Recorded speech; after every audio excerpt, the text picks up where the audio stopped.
Nako, ito na yun. LTO nag-advise sa mga gumagamit pa rin ng temporary at improvised plate, bawal na po. Ayan, kasi ipapa-implement na ng LTO yung no plate, no travel. Ayan, as in temporary plate, bawal din. Kung ikaw ay mahuhuli, ay magmumulta ka ng 5,000 pesos. Ayan, yan magiging penalty mo at aatasan ng LTO ang kanilang mga deputized para hulihin yung mga gumagamit pa rin ng improvise at walang mga plaka.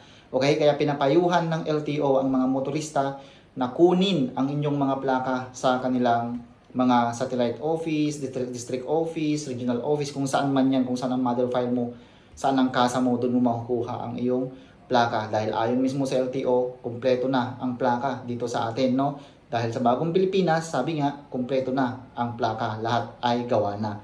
Okay? Pero may mga senaryo na yung mga pinadeliver ay 2 months na, magti 3 months na, hindi pa din dumadating.